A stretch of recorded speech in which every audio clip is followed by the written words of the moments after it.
ще й кожушину,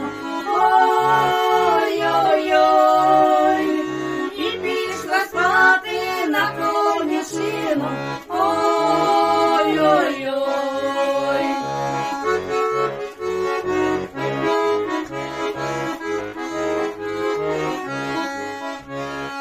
А як на дворі настала темінь, ой-ой-ой, прийшов до неї сусіда мельник, ой-ой-ой,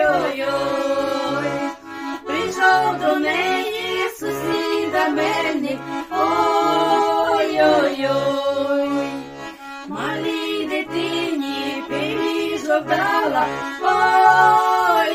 ой-ой-ой, щоб так усе та й не сказала, ой-ой-ой.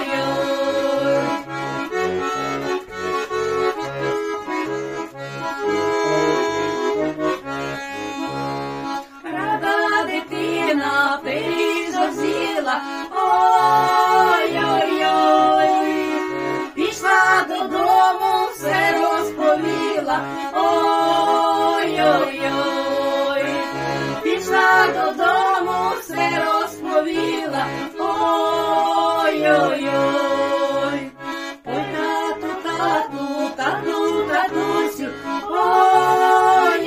ой-ой-ой, цілував мельник нашу мамусю, ой-ой-ой, цілував мельник нашу мамусю,